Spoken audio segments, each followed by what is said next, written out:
amisom madaxdeeda SRC runtii waxyaalo badan oo amniga iyo arrimaha Soomaaliya sidii Soomaaliya ay lugaheeda ugu istaagi lahayd oo dhibaatada uga bixi lahayd ayaan ka wada hadalnay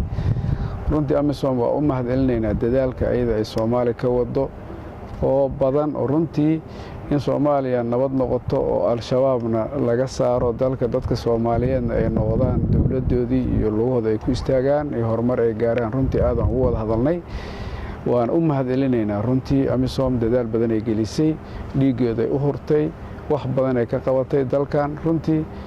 haddana waxaan rajaynaynaa inta dhimanna inay dhammaystiraan waana ka wada hadalnay maanta hadallo dheer aan ka gaarnay waxa allaale wixii dhibaato jiray iyo sidii la iskula wada shaqayn lahaa shacabka sidii loogu kaalmeyn lahaa sidii wadooyinka loo furi lahaa sida meelaha dhiman kale oo kuwan dawladiidka ay ku dhuumanayaan looga saari lahaa inahaasoo dhanba runtii waa ka wada hadalnay waana isku fahamnay